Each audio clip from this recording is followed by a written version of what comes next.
This is Windshield Hoops. What's going on, everybody? This is Jay Wilder Adams today, alongside, of course, Zach Dean of T-Wolves Country and Joel Moran, who is part of the Pick a Side podcast. How are you guys doing? Awesome, man. I'm doing really good. This Kyrie Irving trade caught me by surprise. I can't wait to talk about it. I talked about it somewhat. I'm not sure if this was the best gamble for Dallas, and I kind of like it for the Nets. I think it looks pretty good for them. Yeah, absolutely. That it is a very interesting trade that just went down, and wow, great timing, right? Because we were already planning on recording today, and then all of a sudden, it just came at us, right out of the bloom, right before the podcast. Kind of postponed the recording a little bit today, but we're still here. So let's just get started on that, guys. So the trade essentially was Kyrie Irving to Dallas for Dorian Finney-Smith, Spencer Dinwiddie, a 2029 first-round pick, and multiple second-round picks. Is there any other components I was missing on that? I don't believe so. No, that's good.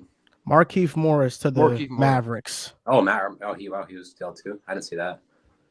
Yeah, I was having a little bit of issues with social media because some people said Dorian Finney-Smith was a part of the deal. One reporter on The Ringer said that, and Woj said another thing. So this is all kind of a mess. But yeah, so that's the trade. Kyrie Irving and Markieff Morris for Spencer Dinwiddie, Dorian Finney-Smith, a 2029 first-round pick, and multiple second-round picks.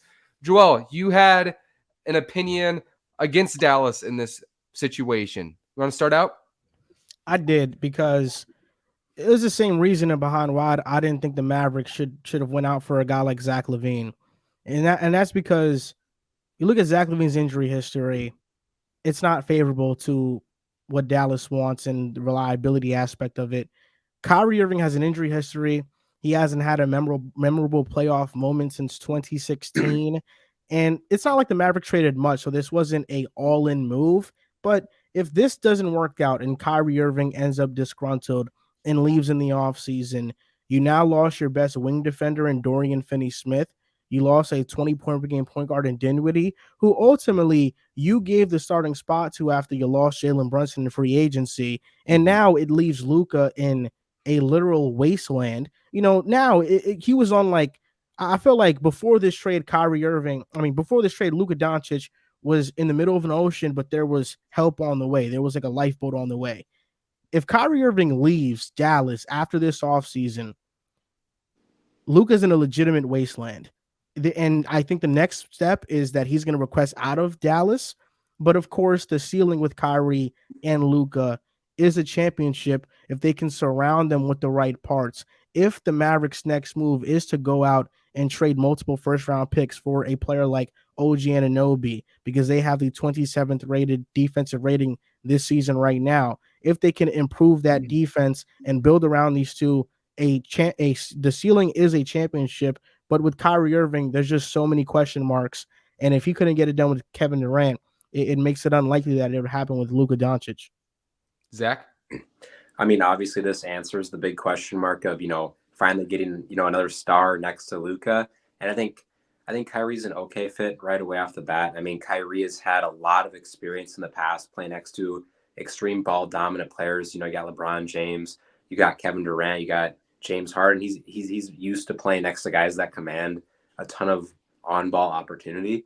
There's going to be some adjusting, obviously, because Luka has really never played next to somebody like Irving, where he needs to command, 27, 29% usage. But this will take, pressure off Luka. There's some obvious issues that just doesn't really address the Mavericks right off the bat. They're already a bottom 10 defense in the NBA about right now. And now you're taking away Dorian Finney-Smith from that, who's one of their better defenders. And you still have more of a rim protection issue. So maybe they're not done at the deadline. Maybe they try to do something else. Maybe you go all in and try to get somebody like OG that could really help this team. But I think it's a risk worth taking, because I don't see any other path to how this team's going to get a star around Doncic anytime soon, based off their salary cap, based off their draft picks. Like they had to take a shot at some time, and I think this was a good move, like a good spot to take it at. But I still have a lot of questions with the team in general. But we'll see how it works out. I think nonetheless, it'll be so fun to watch those two next to each other on the court. Guys, if this trade was a restaurant, this would be a 4.5-star restaurant. Be pretty darn good. But there's a little thing missing, as Joel mentioned. To start out with half a star that the trade's missing. You guys are both right. The Dorian Finney-Smith loss is huge, right? Missing your top wing defender and already a limited defense that was supposed to have JaVale McGee shore up a lot of problems, but he's not even playing 10 minutes a game. He is cooked, sadly. Burnt toast, unfortunately. But right, you consider that element. That is definitely a concern. But here's why I love this trade, y'all. The Dallas Mavericks lost Jalen Brunson, right? They lost Kristaps Porzingis. Without those guys, huge mistakes. They are very deprived in assets. Very minimal assets. Mediocre at best, not worse. So if there's a superstar talent right there in Kyrie Irving, a top 15 player in the world available for 2 role players and a first-round pick, and you can get that done, getting a superstar talent on the margins next to Luka Doncic, that is a huge win to me, something that is absolutely worth a swing.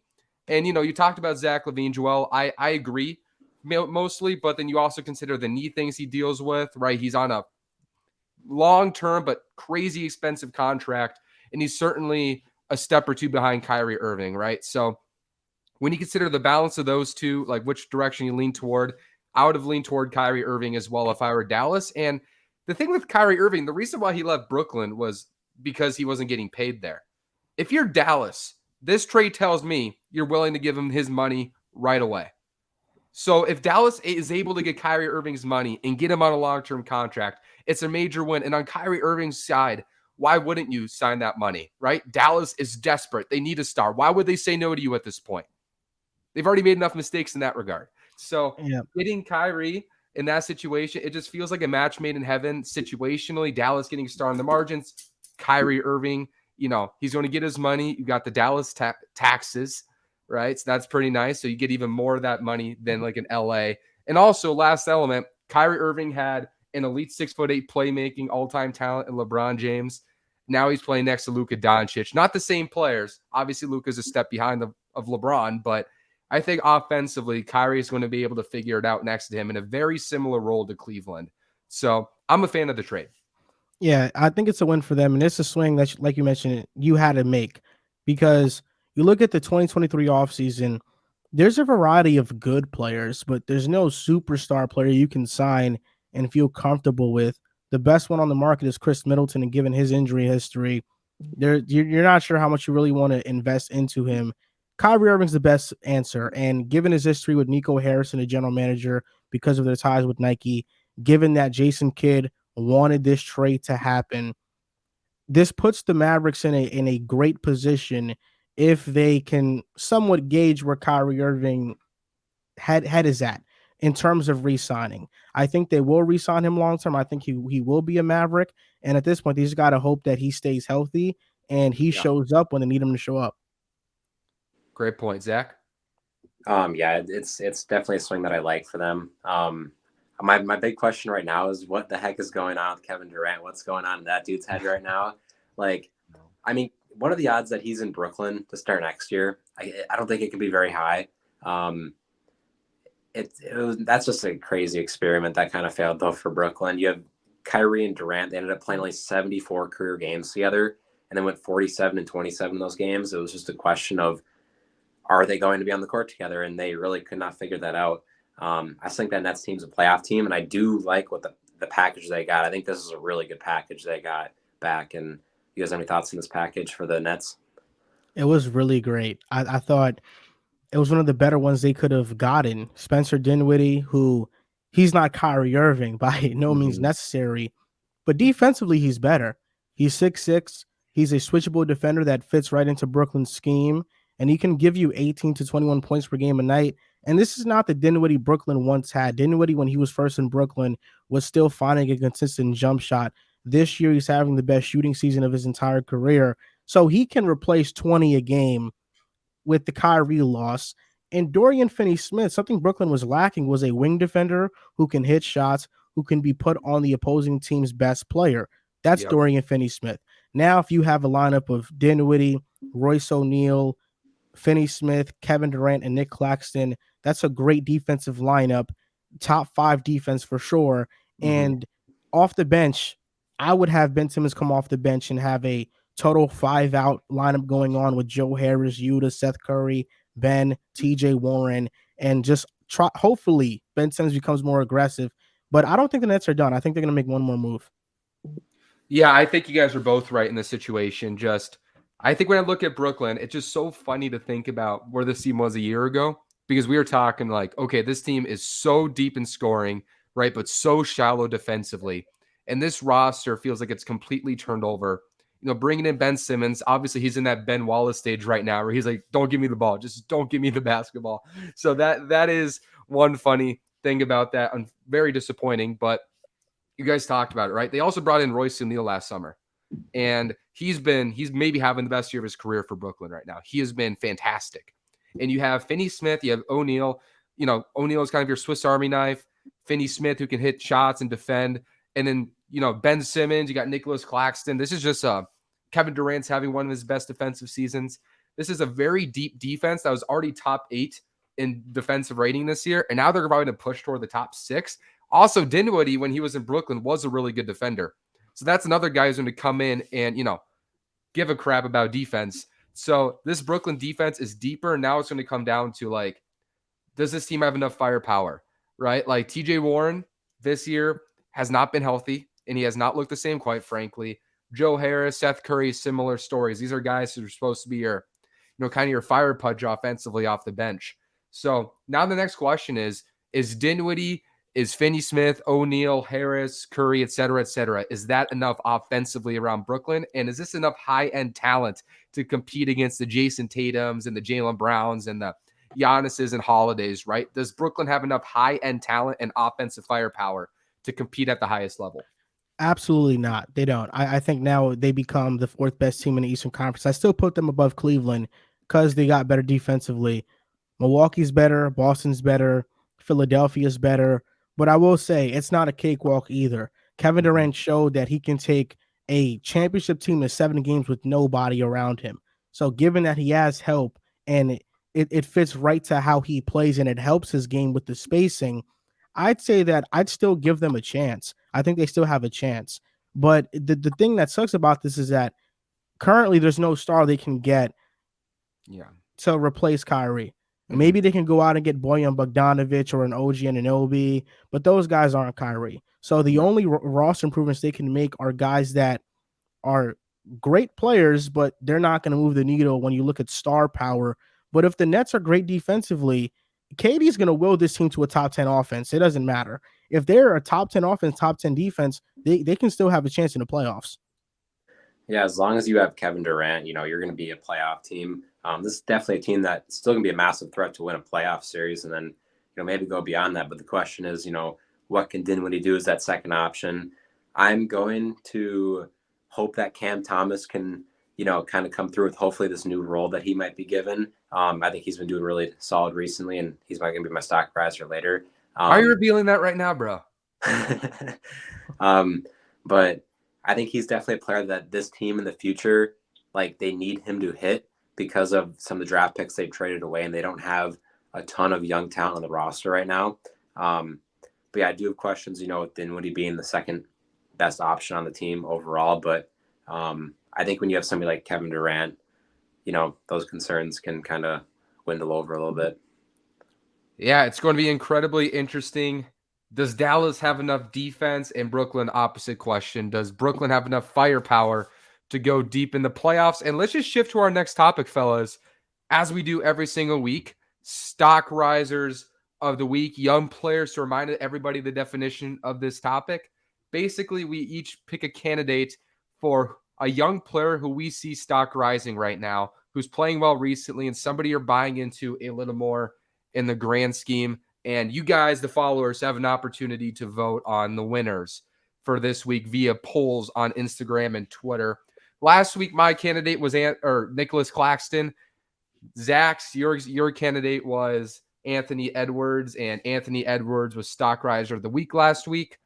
So now this week, y'all, let's get started. Zach, you already gave your answer. Just explain it, I guess.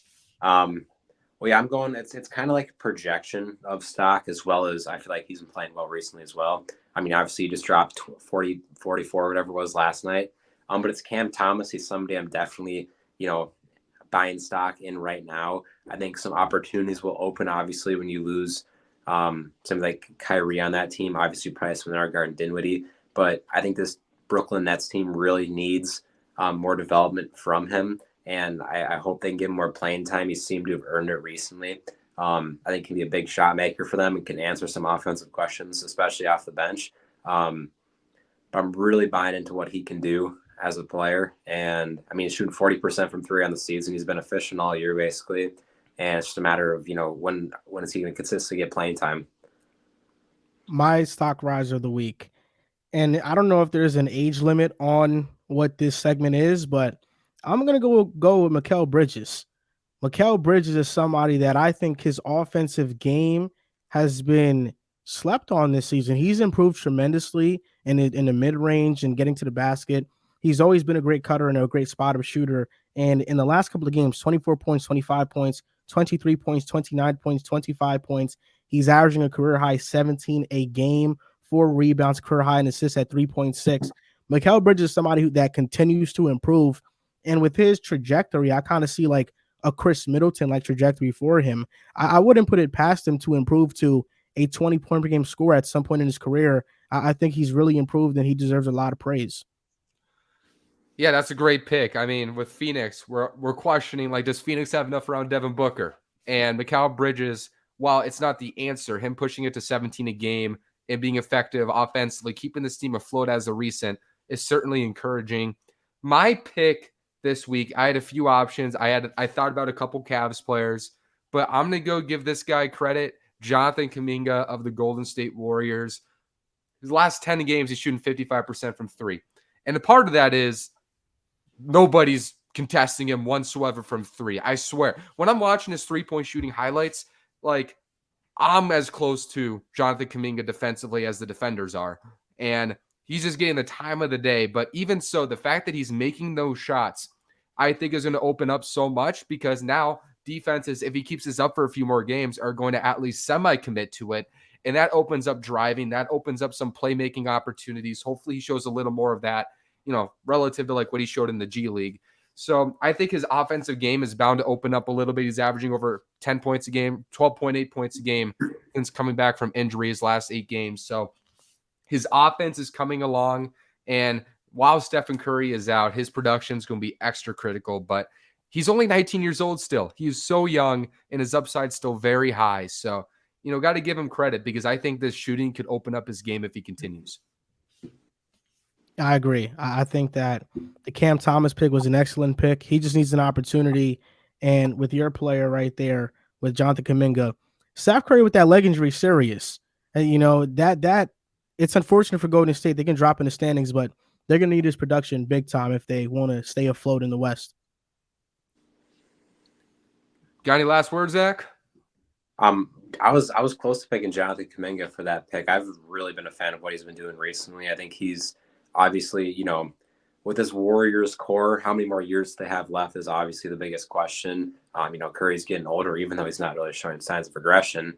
But you have guys like Clay and Draymond who are obviously getting older as well. And, who are the next up guys to fit around a Jordan Poole and Andrew Wiggins in the next, 4 years if those guys are still around. And, they're really banking on somebody like Jonathan Kuminga, turning into the guy that they want him to be. James Wiseman obviously has not been working out. Moses Moody hasn't been very good recently. So they just really need one of these guys to hit, and hopefully Kuminga could be that guy for them. And the fact that you mentioned James Wiseman and Moses Moody and guys like that might be relevant to our next topic. We'll wait and see. But our next topic, we want to talk about the trade deadline this week. And for this particular topic, emphasize some, young players that you're looking at toward the deadline. So, Joel, I'm going to start with you here. Who's a name or multiple names, it doesn't matter, that you're going to take a close eye at toward the deadline? I think the 2 players that come to mind are players that are disgruntled with their current situation. One of them is Bones Highland. I'm curious to see where he lands. He's going to get traded. I know he is. I just don't know where yet. Is that Minnesota? There's a possibility. Bones Highland is good, man. I really like him a lot, and he's definitely a spark plug, but for Denver, he just doesn't fit. And Denver right now, They have championship aspirations. Offensively, they have everything figured out. Their Mhm. main thing is defense, and Bones Hyland is one of the worst defenders in the NBA, and that's why he has lost his minutes to Christian Brown in the lineup, because Christian Brown is a 6'6", 6'7" wing who can defend, hit shots, and he's very energetic. The other name is Sadiq Bey. I want to know if Sadiq Bey gets traded. He's a player that has a reputation for being this 3-and-D player, although he's not that. I wonder if in a different situation and or environment, he'll be a better player. And I was recently looking at this Vando for Obi Toppin Hmm. mock trade. Yeah, I saw Jared that. Vanderbilt on a Tom Thibodeau team is a perfect fit. I mean, there's no way he gets less than 25 minutes per game. He's the perfect Tom Thibodeau player. He's a winning player. And Obi Toppin somewhere else can thrive. He's a 16-8 guy. He hasn't been able to get consistent minutes because Julius Randle's playing over him, and rightfully so. But Obi Toppin's a good player, and he can get a good chance somewhere else to thrive. Obviously, for my Timberwolves, you got a few guys. Probably the most notable is somebody like Naz Reid. Do the Timberwolves try to lock him up with an extension? He's probably going to command $10 million a year. About, is that worth it for the Wolves? I think it definitely can be. There's obviously questions. How much does he play though? With that, like, he's going to have to play a lot of power forward to play like 20 minutes a game, which is what you'd hope he's playing at least if he's making $10 million a year. But yeah, they also have, Towns and Gobert for probably the foreseeable future on that squad. There's a lot of teams interested in Naz Reid, I've been hearing. He's a really nice young just player in general, ton of upside. He sometimes can play like a big center. I do have questions when it comes to, him playing against other top bigs in the league. But I think he's a perfect like sixth man, like off the bench center, and I think he could thrive with a ton of teams in this league. And he's probably something I'm really looking at. Obviously I'm a Wolves fan, so that makes it even bigger. But him like Jalen Noel, yeah, Naz Reid, I'm interested to see what happens with him. I would be so disappointed if Minnesota dealt Naz Reid at this point. I would be so disappointed. Like, when they made the Rudy Gobert trade, y'all, I thought this was like their full commitment to cap hell. When you trade for Rudy Gobert, you don't start getting cheap. That's the one thing you don't start doing, especially when you sign Cat to over $40 million a year, $50 million a year, right? You don't start getting cheap then. Minnesota better extend Nas and D'Lo. I'm not sure how that fit is long term. You kick it down the road, you figure it out. I think you can't make a decision on Nas Reid when you don't know if Cat and Rudy are going to work. Because if Cat and Rudy can't work, then you trade Cat and then you get the assets back, younger assets, and put them around an Ant, McDaniels, Nas, little core, right? That's what you do. You don't make a decision on that right now. That's one. Number two, I agree with Joel. Can you remind me on your picks again? Why am I forgetting? Jared Vanderbilt, Obi Toppin, Bones Hyland, and Sadiq Bey. Thank you very much. Yeah. So Jared Vanderbilt, that is the guy I wanted to talk about too. You know, another team I would really like him at? Where? I would love him at Indiana. I think Indiana would be such a good fit. They got multiple first-round picks this year. I think multiple next year. I could be wrong there. Deal one of those first-round picks. Put a Jared Vanderbilt piece next to Tyrese Halliburton. I think Halliburton would maximize his limitations offensively. And defensively, that's another scrambler you have around the Miles Turners and the Buddy Hields and, players of that nature. Tyrese Halliburton. I would love Jared Vanderbilt there. And Obi Toppin, I think in Utah, that'd be interesting next to Lauri Markkanen. With Jared Vanderbilt in Utah, the only reason they're trading him, I think, is because of Walker Kessler. If Walker Kessler wasn't this good right away, I don't think we're having this conversation right now. But because of their floor spacing limitations, it doesn't really make sense to have those two on the floor together. And for my picks, another names I want to look at what James Wiseman does in Golden State this week. Golden State has to pick a path, y'all. They got to make a decision, right? They had these young players that they hope to create this quote-unquote San Antonio Spurs timeline. It's not working. They're effing it up. They messed up on the draft picks. We can admit it, right? Moses Moody, I like him. I think there's an NBA player in there, but his slow-footedness in the perimeter has been a problem and a reason why he hasn't been in the rotation consistently. Jonathan Kuminga looks like a piece. James Wiseman, number 2 overall pick. You pass on LaMelo Ball. You pass on Tyrese Halliburton. You passed on a handful of players. That was a whiff. So Golden State has to make a decision. I think if they were smart, they would package him and other stuff and try to get a Jakob Poeltl or somebody in there. at this point in time. So where does James Wiseman end up? I would love him in San Antonio. I think that is the perfect spot for him, especially under Greg Popovich. He would get reps there with a lot of room for failure, which I think is important for him. I think that's why he hasn't developed in Golden State. So James Wiseman is definitely the main name I'm looking at outside the guys you mentioned. I think that we look at the Warriors and everybody always says package the young players. I don't think any team looks at Moses Moody and James Wiseman as desirable. I think that they don't think they're very good NBA players. Mm-hmm. They're not playing in Golden State after Golden State basically cut half of their depth. This was a year they were supposed to all come in and play valuable minutes for them, and they have not been able to crack the rotation. So for me, I think that teams don't think a Wiseman is desirable. He's been sent to the G League multiple times, and that's alarming. And Moses Moody was supposed to be a 3-and-D player, and his defense is suspect at the next level, and his shot is not consistent enough. So for me, I think it's going to be tough. I think the only player teams view as desirable is Jonathan Kuminga, and the Warriors have made it clear that he is one of their untouchables for now. Yeah, I'm still looking back at this draft class, and I'm so confused. I said it a lot before the draft even happened. I don't understand why the Warriors took Wiseman. Like, look at any of their championship runs the years before. They never had a dominant big man that they really needed like that. Why did you take LaMelo Ball? You could have easily got that all-star type guard next to, Stephen Curry for the long term. He's still like 21 years old. But it hasn't really worked out at all for Wiseman. He only played 3 games at Memphis in college and then missed the rest of the year. That was an obvious red flag at the start as well. I don't know. I'm so confused from that at the start. They've always been able to win championships with just picking up like these okay centers, and because you have all this perimeter talent where they can make the centers better. And I mean, it would have been cool to get some all NBA big man, but it just didn't make sense from the jump. And I don't understand why they evaluated Wiseman as a higher prospect than LaMelo, because I'm assuming they did. But they just weren't in a really spot to pick for fit based off of how they've won in the past. The all could have been Warriors draft selections are LaMelo Ball over James Wiseman, Franz Wagner over Jonathan Kuminga, and Alperen Şengün or Trey Murphy over Moses Moody. Yeah.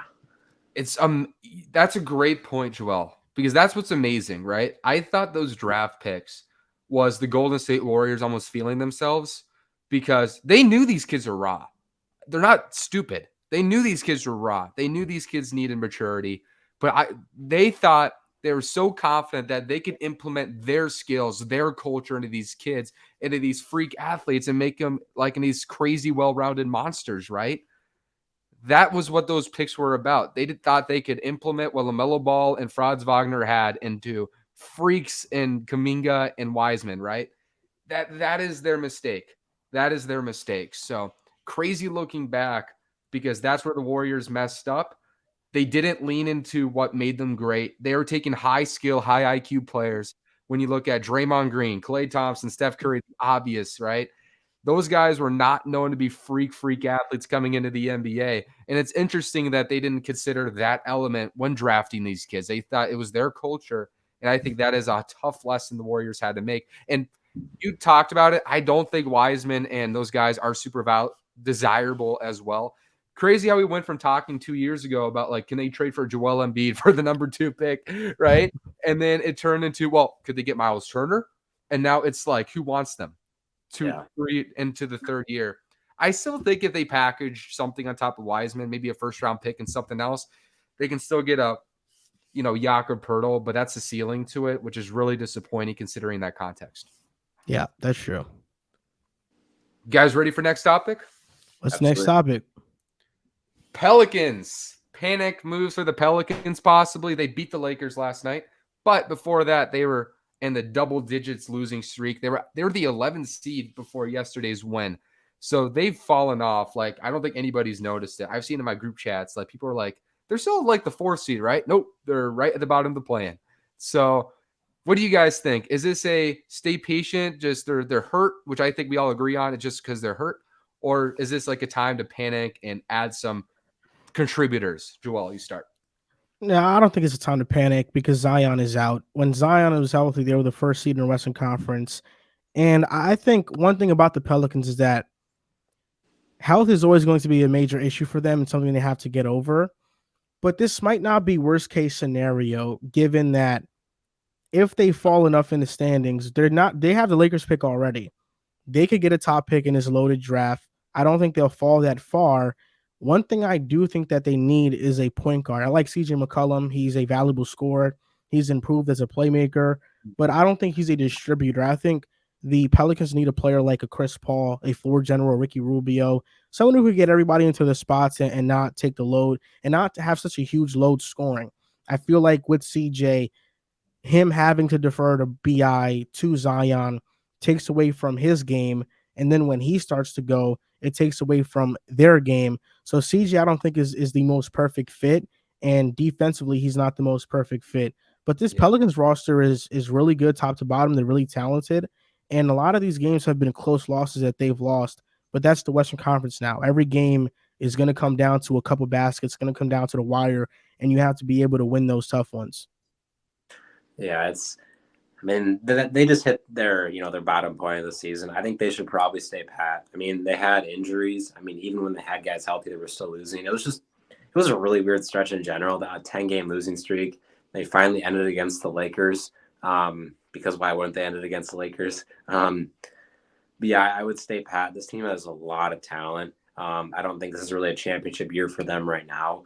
But they have so many young guys on these extremely cheap contracts. So you're talking about like Herbert Jones and all these like the undrafted guys, the second round picks they have, all these contributors that, I think next year or the year after that is really the year we're going to have to push for the championship with your cap availability and stuff.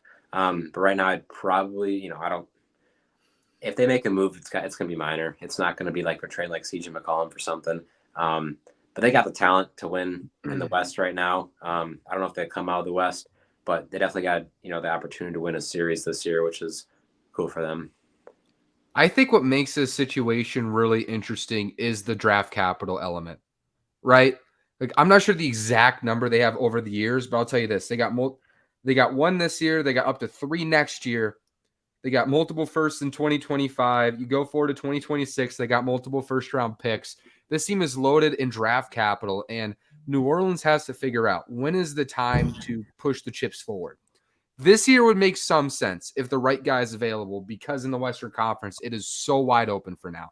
Like, the team that might make the biggest trade at the deadline might put itself over the top in the West this week. That is how important this deadline is in the Western Conference. So I'm not sure what the answer is here necessarily, but I just know this. New Orleans needs to know when it's time to put its chips in the table. Maybe it's not now. Maybe this year is just identity building, getting Zion and Ingram healthy, hopefully getting them playoff experience. And then next year you strike, because I don't know what team's going to separate itself in the West next year. But also you have opportunities to go after upgrades like, OG Anunoby. You mentioned Chris Paul might be available. Nobody really knows there, right? The Bulls, what's going on there? Like, I agree. They need a floor general. They lack playmaking, and they also lack interior defense. I really don't trust their defense come playoff time. But Jonas Valanciunas, Zion's gotten better, but he's too slow. He's too slow-stepped in the perimeter for me to trust him fully. So, yeah, they got to figure out their playmaking and defense. It's just a matter of, is it this year or is it next year they put all the chips on the table? Yeah, I agree. I don't think they should put their chips in now. This team is great. This team is talented, and before they got hurt, we were talking about this team maybe coming out of the West. Yep. So right now is too soon to panic, given the talented players they have. They have 3 all-star players on their team, and the young players they have, like Herb Jones, Trey Murphy, Dyson Daniels, who gets no run, and they'll have another top guy with the Lakers pick. So I think they just have to be patient. I think things will come full circle for them when they can string together a healthy season and get chemistry together, because that's what I think Brandon Ingram and Zion need the most. Is they need reps together. We saw early on in Jason Tatum and Jaylen Brown's career where a lot of people, including myself, were pressing the panic button on that team because they weren't fitting quickly enough. And I think with the Pelicans right now, a similar story is happening where they just need time to fit into each other's games, and the ceiling could be very high for them. Dear God, don't let the Pelicans land a top 3 pick with that Lakers selection. My gosh, that's going to end the Western Conference, man. If they got like Wembanyama somehow or Henderson, Oh my gosh. I don't even want to think about it. The saddest thing is they're both like perfect fits on what the Pelicans need right now. And that's what makes like you hope that sometimes you hope fate doesn't exist in basketball sometimes because it feels like both of those guys fit New Orleans like a glove. And Laker lottery luck, you never know. That could translate to New Orleans as well. So yeah, I think they have to go in the next year or two because you don't know, maybe not this deadline, but next year or the year after, because we'll never know how long Zion Williamson's window is. The Right? room for them to make a move would be in the offseason and to potentially call Brooklyn and say, hey, we'll give you Brandon Ingram and we'll give you some picks for Kevin Durant. Mm-hmm. Iverson. Do you guys think Dyson Daniels could be the de facto point guard-ish answer on a team like that? I don't know. I view Dyson Daniels as a player capable of facilitating, but not running an entire offense. I think his defensive upside is insane, and he's already a great defender. But I don't view him as a point guard per se. He's just He's just a wing with point guard skills. Yeah, he's intriguing because there's probably upside for him to become like this. How tall is he? Like 6'7"? Like he's 6'8", yeah. He's like 6'7", 6'8". He has some passing talent. Obviously he's probably not a primary playmaker, and I don't know if it's in the cards for him to really be that at some point. But if he can be a secondary playmaker down the road, consistently and be this insane defender. They got so many insane defenders in that team for the future. Yeah, I think he's definitely an intriguing piece for them, and what he can turn into. A lot of Denny Avdia in there. Would you guys agree? Denny. Now there is some Denny Avdia in there for sure. I like Dyson Daniels' upside more though. Yeah, I was a Denny Avdia stan in 2020. Yeah, man. that was crazy.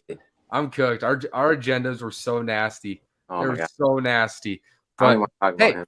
Denny is playing great lately, by the way. And he's been one of the best defenders in the NBA the past couple months. He's been awesome. So got to give him his love there. But let's shift it now to, full swing trade deadlines. We want to know your guys' predictions at the deadline. What moves you guys think is going to happen? A lot of rumors. The Kyrie Irving domino just fell a couple hours ago. What's next? Joel, you start. Bones Holland is getting traded for sure. I think he is going to be on the Timberwolves. I do. That's a guy that I think they're going to trade for. And Obi Toppin gets traded for Jared Vanderbilt. Okay. I think Jared Vanderbilt will be on the Knicks. And the other trade I see, OG Anunoby's definitely getting traded. The Raptors are not holding on to him.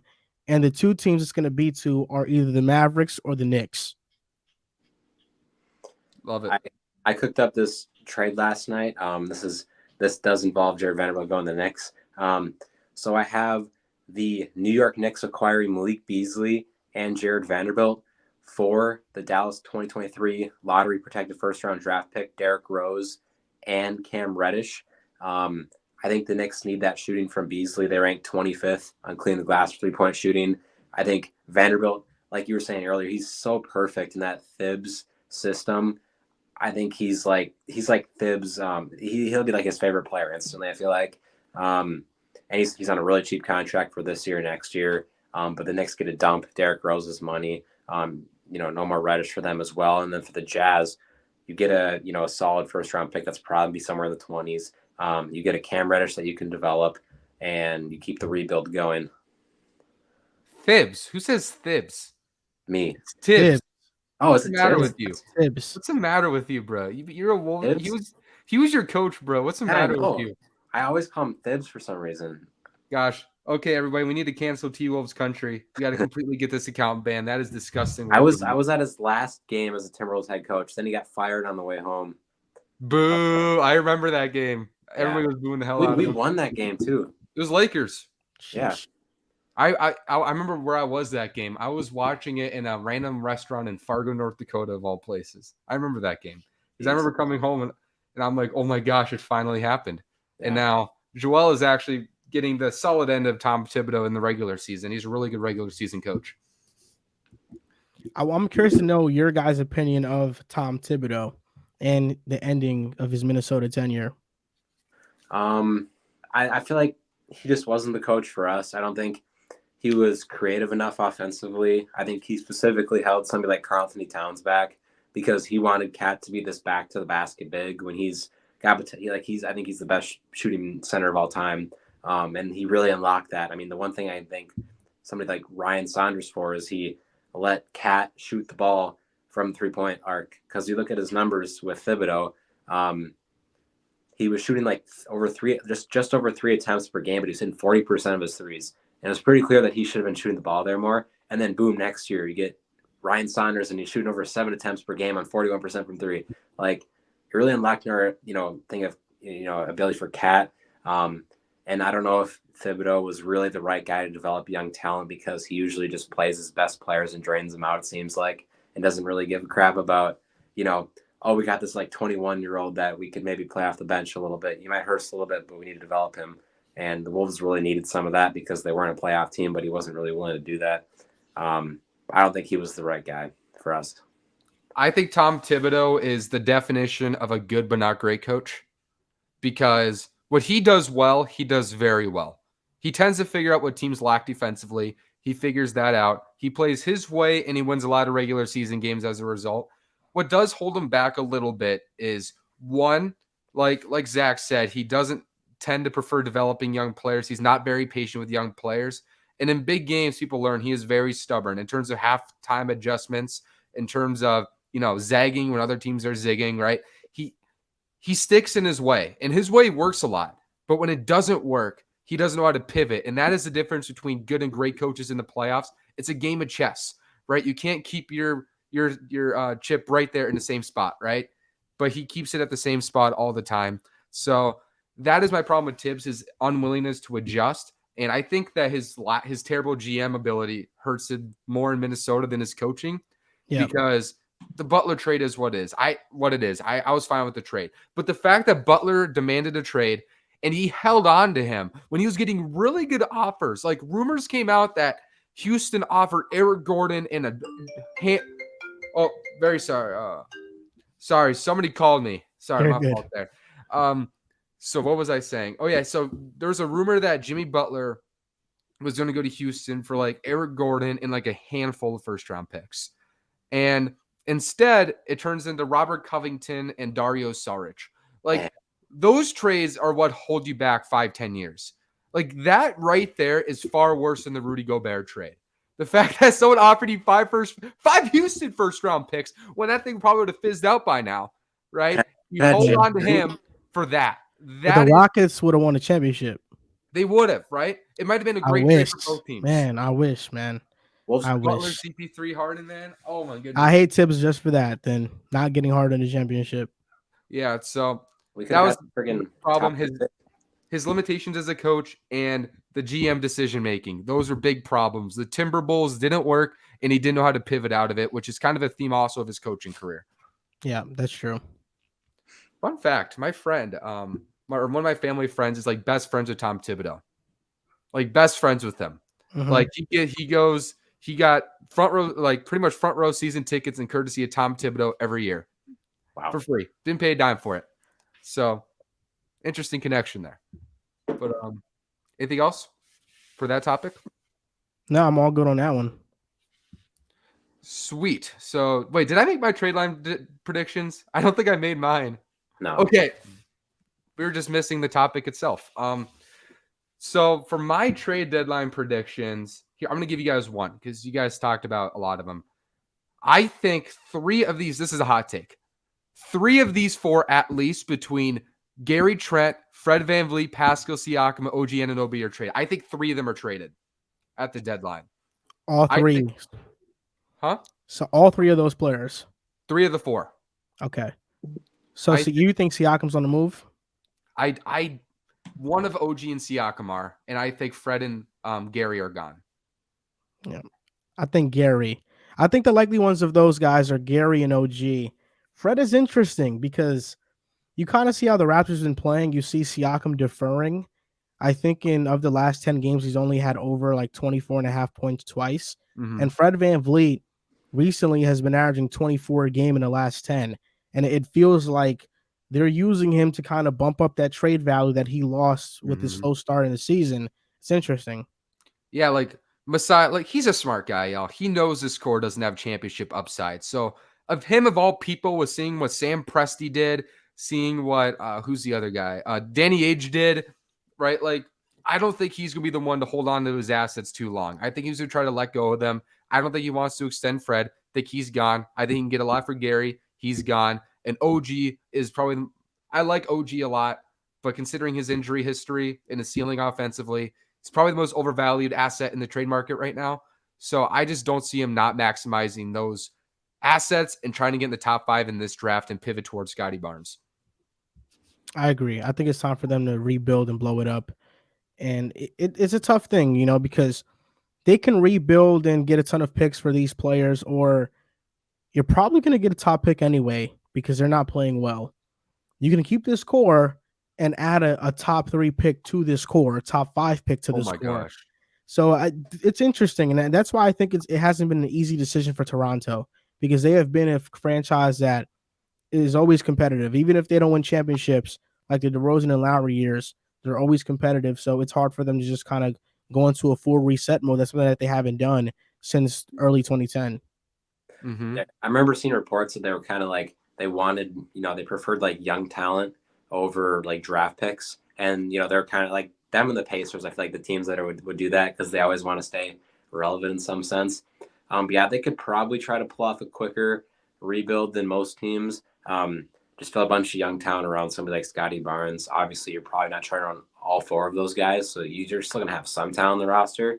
But yeah, we'll see what happens. I hope they can land a top pick this year. They really need it. Scoot Henderson, oh my gosh, that'd be so perfect on that squad. Yeah, we'll see what happens. Dude, Victor is meant for that roster. Think so? Le Francophone on Un Pays Français. Or no. Wait, I gotta rephrase that. Le Francophone dans le pays francophone. I just said the French player in the French-speaking country. That's what I just said. I gotta work on that a little bit. But yeah, like Victor Wembanyama in Toronto, I just think considering the French-speaking background of that country, I think that would be such a cool fit in that market. I think Wembanyama looks sick in a Raptors jersey. I would love him next to Scotty Barnes. That would be perfect. That's among those teams in the bottom 6 right now. That'd be my favorite spot for him. Mm-hmm. Agreed. All right. Now let's cover the next topic, second to last topic of the typical would you rather build around, in which Joel is going to give us his players. But let's talk about some of the All-Star snubs. I made a post about this, but a lot of guys this year who didn't make it. Some people have said that the snubs are better than the reserves this year for a lot of that. Zach, I'm going to start with you. Give me some of your All-Star snubs. I think I know you the first one. Well, obviously from the West, you guys like Anthony Edwards, De'Aaron Fox, I think could have been in it for sure. From the East, I really thought, somebody like James Harden could have been in there. I'd probably label him as a stud with, Trae Young. But I can kind of understand why some people didn't want him in there. But mainly I'm really looking at like Edwards and Fox from the West. I don't get why Jackson Jr. made it. I don't understand it. He played like 900 minutes this year. Less than AD. Yeah. Less than AD, by the way. Yeah. Less than AD and less than half of what Edwards has played. I don't know a person that would take those 900 minutes over like 2,000 per man. So I was kind of confused by that. I mean, if Fox would have made it over Ant, that's whatever. I would still prefer Ant, but I think Fox actually makes more sense. He's on a top 3 seed in the West, and he's producing 23 a game for them with, good numbers in general. But Jackson Jr. kind of confused me. And then I was surprised Harden didn't make it. Harden's having a really good year, over 20 a game, like 11 assists as well. I think people are just thrown off with the points per game number or something. Like, I don't know with him. It's weird because with James Harden, 22 a game is seen as, he's on this major decline. Yeah. That's because you're used to him averaging 29 a game. Now, for me, in the Western Conference, Paul George shouldn't have made it. Jaren Jackson shouldn't have made it. And it's nothing against Paul George. He's had a tremendous season. Jaren Jackson, I think, deserves recognition because when he came back, that's when Memphis started being a top 5 defense in the league. So he switched their defense from being below average to being elite single-handedly. But AD has been better than him. Anthony Edwards has been better. De'Aaron Fox has been better. If I'm gonna remove two guys, it's Paul George and Jaren, and I'm gonna put in Anthony Edwards and De'Aaron Fox. I think De'Aaron Fox is leading the pack of the All-Star snubs in the West because he's on the third best team in the Western Conference, and he's been a huge part of that. And it's kind of like a ball don't lie situation with the Steph injury and the De'Aaron Fox snub. Because now that Steph's hurt, he's gonna miss the All-Star game. There's gonna be a replacement, and it's most likely gonna be De'Aaron Fox that replaces him. Yeah. And unfortunate for Steph, but I'm very happy for De'Aaron Fox if he does get it. And we saw Anthony Edwards' response to not being on the All-Star team. I mean, I thought it was as mature of a response as you could have had. Not Yeah. only did he say he was happy for the guys that made it, but he wasn't even putting himself first in the snubs list. He was saying, I'm really surprised De'Aaron Fox didn't make it. Like, Yeah. this guy should have made it. So I thought there was a really mature response by him, and it showed his attitude and mindset. And then in the East, Harden over Drew Holiday, and the rest I'm like okay with. I'm like kind of fine with, but I thought Harden was a major snub. Jalen Brunson deserved it too. I mean, I think you can argue he's been more impactful than Julius Randle. And I would say, Pascal Siakam, I understand the numbers are there, but the Raptors are losing, and the Yeah. numbers don't feel like impactful winning numbers right now. Yeah, I don't think Pascal Siakam's a 25-point per game guy on a team in a top 5 seed conversation like De'Aaron Fox, right? So there's that element. I made a list the other day of my top 10. Like, this is like when the All-Star teams were announced, okay? So this is like among all NBA players, considering all the context for each conference. Fox and Ant were top 2. I had Ant 1 just because he's played every single game. He's the first player in NBA history to miss the All-Star game, being top 5 in points and steals. I think that shows you the way he's played the last 40 games without Cat, keeping a team without Cat, Rudy, McLaughlin, Anderson, and Prince consistently healthy in the top 5. That is ridiculous. Those are arguably their 5 most important players outside of Edwards because it's your 2 All-NBA players and your 3 glue guys. Those guys have all been missing for parts of the season, or even if they play, they've been playing hurt, right? So this has not been a healthy Timberwolves team, and they're in the playoff combo. So I had him 1, but you can go Fox 2. I think the way Fox has been just closing games in big moments, playing off of Sabonis offensively, so efficient. He deserves it too. Either of those guys, I'll be totally fine as an all-star reserve replacement. This might surprise people. I had Trae 3rd, Trae Young. That might get people mad because, obviously all of us have questions about him as like a championship winning player. But I would also argue this is the all-star game. It's not the championship game, right? And Trae Young is averaging 27 and 9 more efficiently than Joel Moran is. And the Hawks are still in the playoff combo. So I had him 3, Harden 4 for your reasons, Joel. I had Butler 5, Siakam 6. I prefer Butler's winning over Siakam. Honestly, 4 to 10 is so close. I had Booker 7 because he was so impactful for Phoenix. I had Garland 8, but if you ask me today, I'll put Brunson ahead of him. And then Anthony Davis 10 just because he's been hurt. Jaren Jackson, look. We could have given him recognition by winning Defensive Player of the Year. We could have given him recognition by putting him in all defensive team. The fact that a guy played 900 minutes before the All-Star game, less than Zion and AD, and still made the All-Star team, that is gross to me. Look, I'm not a huge fan of Jaren Jackson as a player, but I'll give him his credit. His defensive impact this year has been insane. This is a bottom 2 defense when he's not on the court, top 2 when he's playing. He is so important to this team, but like you said, he's not been as good as these guys that we're mentioning, Joel. And on top of that, he's played half the minutes. So part of me thinks that coaches don't realize how little he's played when they voted for him because they didn't vote for Anthony Davis. I agree. I don't think Jaren Jackson should have made it. He played too little minutes, to be honest. I thought it was egregious, to be honest, his selection. Yeah, it was a bad pick. And then when we're talking about all-star replacements, obviously Curry is out. He's not going to play in the All-Star game, most likely. Fox probably be the next guy up there. But I also wonder, what is Zion Williamson's availability going to be?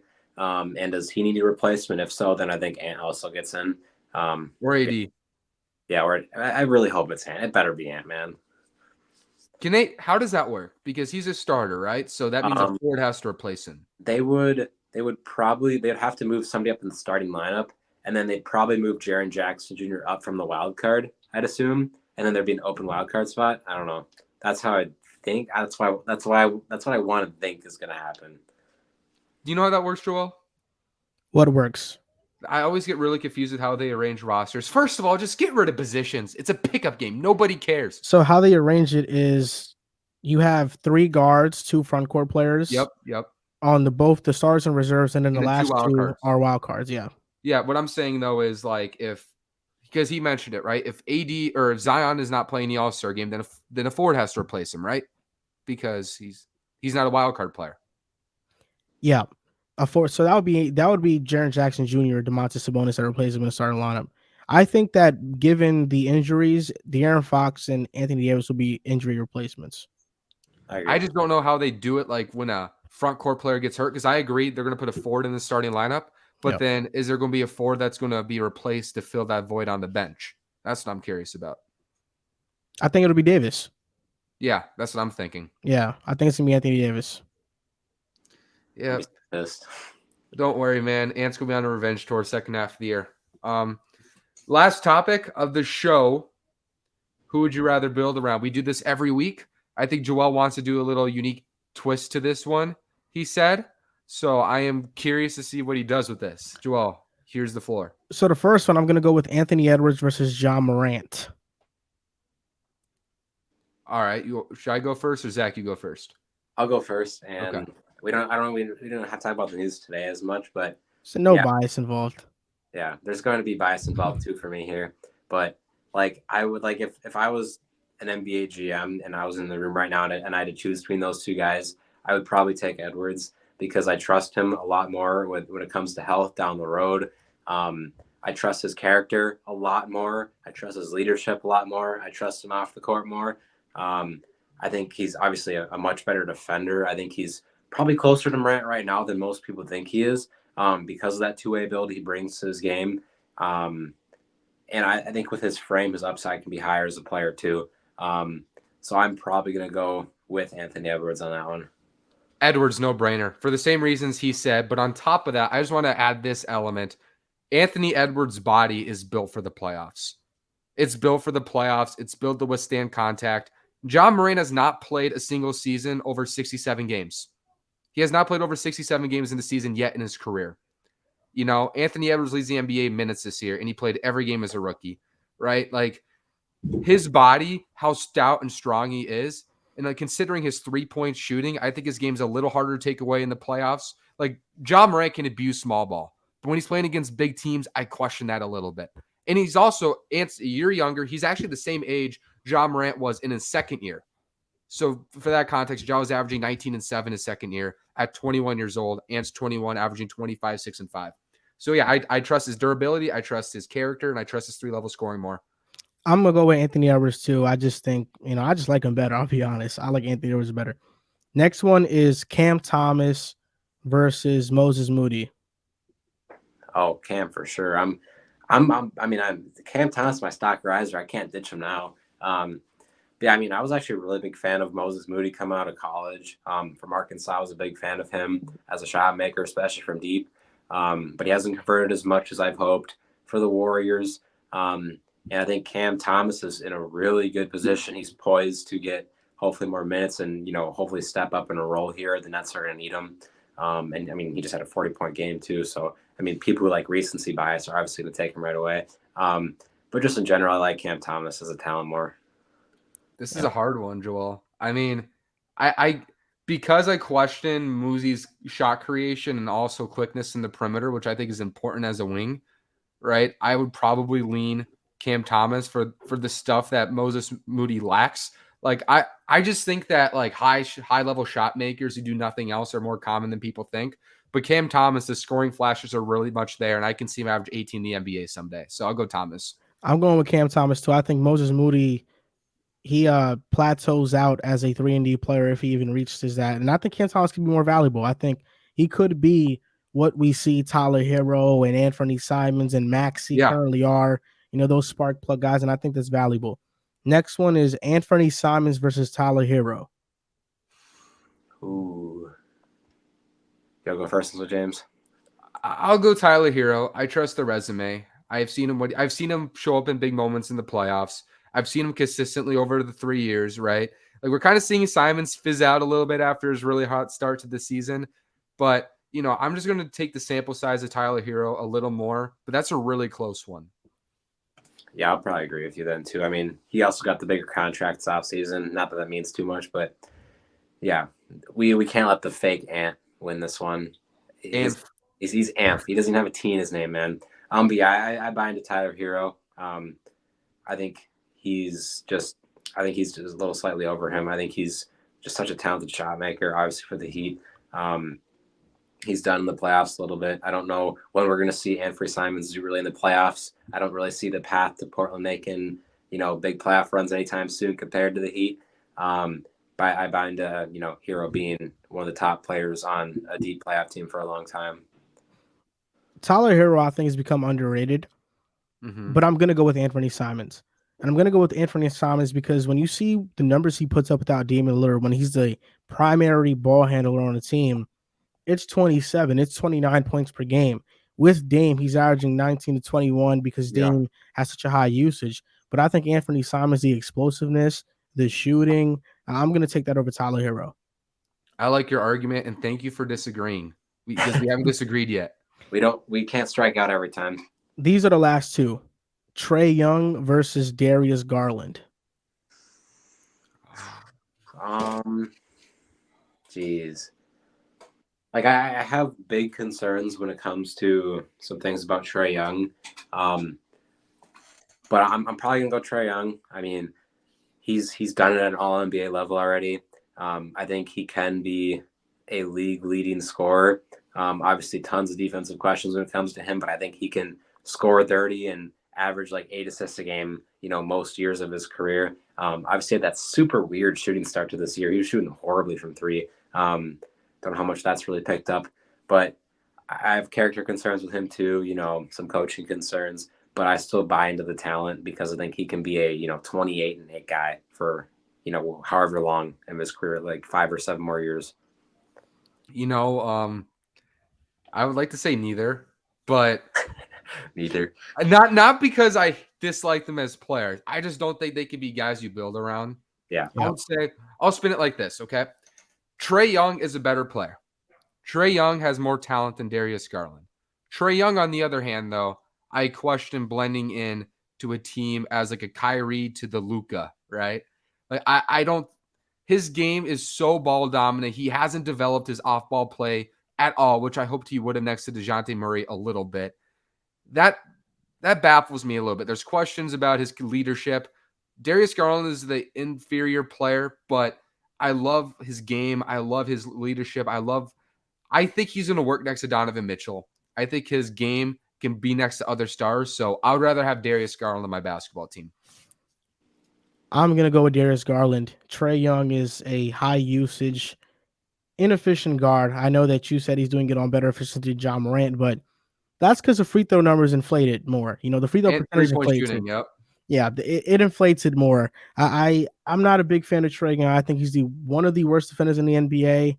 Yep. And I just don't like his fit long term. I feel like he's going to be one of those guys we look at and say, he had one great run, and after that is kind of silent. He's not the next Steph Curry. That's obvious. His shooting numbers have not been there throughout his career. Yeah. And I don't think we can expect him to turn it around and become a 40% three-point shooter. I think he is what he is. He doesn't have to be what he is, though. That's the baffling thing about Trae Young, because there's a level of self-awareness he needs to gain. Because if Trae Young completely bought into being, okay, I am a dominant offensive player, but I can also beat you off of screens, kind of like Steph or a Jordan Poole, right? I think there is a scenario where he could be the best player on a championship team, more so than a Darius Garland. But what evidence do we have that he's going to alter his game? The way he plays right now, I would rather have Darius Garland on my basketball team because he can blend in next to other stars. Trae Young, I have that question. And we see that right now with Mitchell. Garland is taking a back seat, and now he's getting going, but he's taking a back seat. So this is the last one. Mikal Bridges versus Michael Porter Jr. Oh, easy. Mikal for me. You got that iron. He's a freaking Iron Man, man. He hasn't missed a game in how many years? Like close to a decade, probably of his career, because he hasn't missed a game at Villanova. Hasn't missed a game in the NBA. He's an All NBA defender every year. I've been so impressed with him, and I think he was a pretty good pick for stock riser with how he's been able to produce offensively without all the talent missing. And once you add those guys back, I feel really good about him being like a third or fourth scoring option on that team now. I think that's a really good thing for the Suns and a good sign for them. But yeah, he's definitely the definition of a two-way player, and he's one of the better ones in the league. Easy. This is the easiest one actually today. I would say Mikal Bridges. The durability is the most important thing. The defense is a very important thing. It just comes down to those two things, right? Bridges can give you that tertiary shot creating that Porter Jr. can at this point in time, but he's also going to be healthy and defend. No brainer for me. I think this is tough if we're talking about roles. I think number one option, I think it's Michael Porter Jr. I think when he's really allowed to be the guy, he's a 25 plus point per game scorer in the league, like easily. He's that good. But if we're talking about fitting into a role, I like Mikal Bridges more, even though MPJ has, as of recently, been a good defender, and he's playing his role perfectly in a team I think is favorite to come out the West in the Nuggets. Hey, you mentioned it though. Mikal Bridges has been balling lately as the number one guy. So I mean, yeah. For the Suns, it's a pseudo number one guy. It's Chris Paul one night, it's Mikal, it's Ayton. It's like not definitive though. You know what I'm saying? I still think because of Michael Porter Jr.'s limitations finishing around the basket, even though he's gotten a little better in that regard this year, I still think that prevents him from being a number one player. So that's me. That's fair. All right, guys. So is that everything for the show today? Is there anything else you guys want to add? That's everything I got. Yeah, that's everything I got. I mean, really cool day of basketball to see. I'm so excited to watch those two play together now. I just have questions about that Mavericks team still, but I think it's be really fun to see Kyrie in a Mavericks jersey. I'm shook still that trade. Like that felt like the best fit for Kyrie Irving to me. That was always the thing that made the most sense to me. That one that could realistically happen. It's finally here. The West is absolutely crazy. Thank you guys so much for listening. Joel Moran, he is one of the best podcasters in the business right now. You can find him on Pick a Side Podcast, big time show. He also has the Joel Moran podcast. Did I say the name right, Joel? Yeah, that's how you say it. Yeah. Perfect. Yeah, it's a really complicated name, so I had a lot of memorization there. But yeah, the Joel Moran podcast, I'll be on there once in a while, it sounds like, in courtesy to him. Joel's the GOAT, so follow him there. He's great. He's also on Twitter. He's also on Instagram. He's everywhere. Big time stuff. You guys know Zach Rudine, big time Wolves extraordinaire, T-Wolves Country, twolves.country. I'm Jay Wilder Adams. You can find me on Twitter and Instagram. What's on Tap NBA. I gave up on TikTok a long time ago. So here I am. But yeah, thank you guys so much. And we'll see you guys next week. Yep.